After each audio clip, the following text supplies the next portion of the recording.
Leo tunakwenda kuzungumza michezo kwa kina kabisa.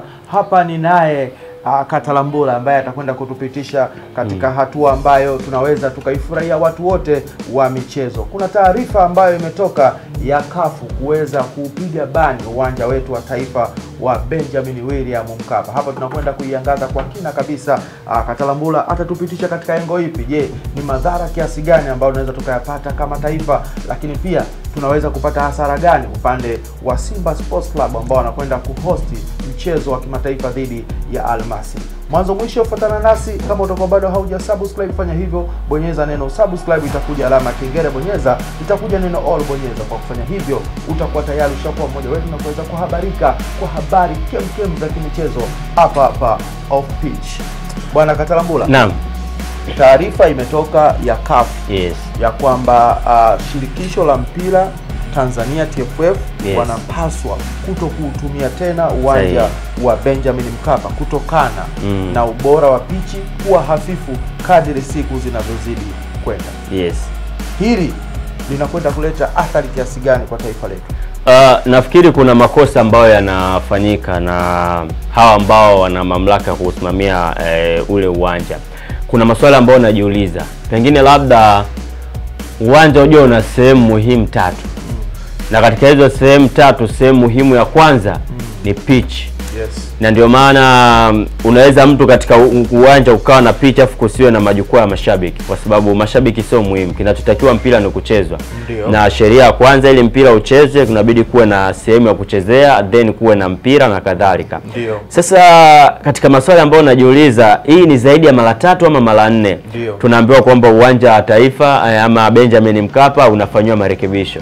Lakini marekebisho yenyewe yanafanyika kwenye majukwaa. Unasikia tumetoa viti hivi, umeme tumetoa taa, tumetoa nini. Yaani wanashughulika kwenye vitu vyooni kumekuwa, yani wanashughulika na vitu ambavyo havina umuhimu na wanaacha kitu ambacho kina umuhimu. Nakumbuka wakati anakuja mashindano ya AFL kwa maana African Football League, ambao tuliona alikuja Arsene Wenger, alikuja rais wa FIFA Infantino pamoja na Musepe, rais wa CAF. Na Corina pia nafikiri. Corina naye alikuja. Walitumia mwezi mmoja tu. Pitch tukaiona ikawa ni hatari. Yaani pitch ikawa kijani unaiona imenyooka kabisa. Mwezi huu mmoja tu. Hao ndio unaona watu jinsi gani ambavyo wapo serious. Lakini ukija katika uwanja wetu, kwanza sometimes unaambiwa uwanja upo katika marekebisho. Baada ya wiki moja unaambiwa Simba anacheza kimataifa, uwanja unatumika. Sijui Yanga anacheza kimataifa, uwanja unatumika. Sijui timu ya taifa anataka kufanya vipi, uwanja unatumika. Sasa unajiuliza, ni hawa watu ambao wana mamlaka hawajui kwenye uwanja ni kitu gani cha muhimu zaidi? Ama wao wanafanya vile ambavyo wao wanaona, ama wanaanza kurekebisha vitu ambavyo rahisi. Yani unashindwa kuelewa, kwa sababu zimepigwa bani nyingi sana. Tunaambiwa uwanja unafanywa marekebisho. Kipindi kile Simba akatoka kana anatumia uwanja wa Uhuru, Young Africans akawa anatumia uwanja wa Azam Complex. Imekuja tena tunaambiwa kwanza uwanja upo katika marekebisho. Simba tumeona amekuja KMC, Young Africans alianza Azam, naye amekuja KMC. Uwanja unaachwa. Wakati huu unaachwa, tengenezeni picha ambayo ni muhimu. Nini kinaendelea hapo? Na sisi ndio ambao tumeomba kuhosti. Umeona michuano ya CHAN imekhairishwa, ilibidi ichezwe Januari, imekuja imepelekwa mwezi wa 8. Sababu ni nini? Miundombinu haijakaa sawa. Sisi hao tumeungana na Kenya pamoja na Uganda. Tunataka tuandae michuano ya AFCON. Kwa staili kama hii ni aibu. Yaani hii ni aibu kubwa. Yaani pitch inabidi ianze. Alafu hivi vingine vije. Hakuna mtu atakuuliza kama utakuwa na viti vibovu bro. Yaani sijawahi kusikia wala kuona uwanja umefungua kisa kuna viti vibovu. Eneo la kuchezwa. Eneo la kucheza ile ndio muhimu. Kwa sababu nyewe mnaweza mkacheza mkaambia sasa tutaki mashabiki. Yaani mkaambia tu bwana sisi tunacheza hataki mashabiki. Lakini CAF wakigagua pitch, wakaangalia vipimo, umekaa na style, basi wanakuja kucheza. Sasa hii athari moja kwa moja inaenda kwa klabu ya Simba Sports. Kwa sababu tarehe 2 Simba na mchezo dhidi ya Al Masry kwa maana ugenini. Alafu then tarehe 8 ama 9, tarehe 9 watakuja kucheza katika dimba la Benjamin Mkapa. na kwa siku ambazo zimefungiwa siku takriban zaidi ya 21, kwa maana inazidi hadi tarehe 9. Itakuwa ndani ya iko kifungo. Kwa maana hiyo rasmi sasa Simba hawatotumia uwanja wa Benjamin Mkapa. Watatumia wapi? Umeona shughuli nyingine. Watatupa taarifa. Itakuwa tayari imesha disturb. Yes. Na ukiangalia hakuna uwanja ambao una deserve kuchezewa kwa hatua ambazo wamefika Simba. Ndio. Tanzania. Ndiyo. Kwa sababu vigezo ambavyo waliviweka, pitch lazima iwe natural, sio artificial, kwa maana iwe nyasi asilia.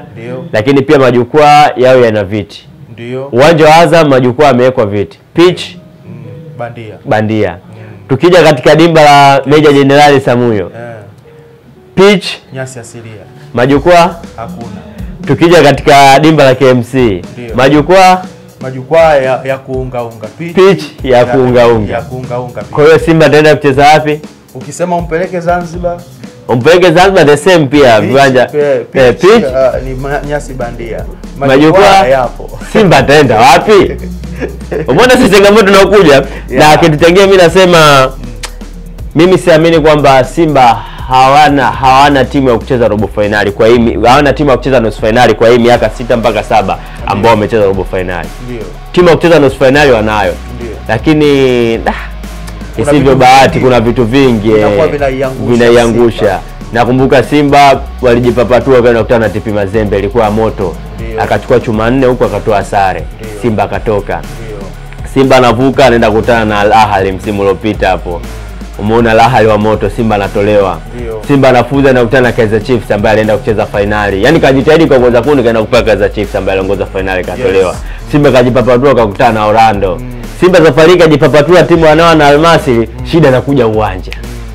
Umeona changamoto. Kwa hiyo Simba sijui nani kaaloga au Simba yani sijui nini ambacho anakifanya. Hii hatua ya robo finali kwa Simba imekuwa kama ikiwaandama ikiwaandama. Sasa hapo inabidi Simba mchezo wao upeleke nje ya nchi. Je, ile nje ya nchi wataenda wapi? Hebu tuanze kuifikiria Kenya. Kenya pia wamekuwa miongoni mwa watu ambao wametuyumbisha katika maandalizi ya AFCON. Na Kenya wao wapo serious, wanatengeneza viwanja vyao. Kwa hiyo Kenya hataki viwanja vyao viguswe. Wao tunatengeneza viwanja. Uganda the same. Lakini Rwanda, umeona dimba la Rwanda? Bonge moja la uwanja.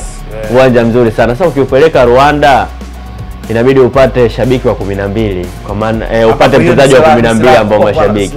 Silaha kubwa ya Simba Kwa hiyo atacheza ugenini mara 2. Atacheza ugenini mara 2. Na ukiangalia kutana na Al-Masry anatokea ligi ya Misri ambayo imesheheni kila namna ya mbinu ya mpira wa Afrika. Na Al-Masry hawa alishawahi kucheza hapa, akatoa sare katika dimba la Mkapa. Akaenda akatoa sare na kule. Kwa hiyo unaweza kuona ni timu ambayo pia ina uwezo pia wa kucheza ugenini. Kwa sababu Salisha kucheza hapa na Simba, ingawaje timu zimebadilika. Simba ile ambayo ililazimishwa sare katika dimba la Mkapa, nakumbuka mechi ile umeme na katika uwanja wa Uhuru.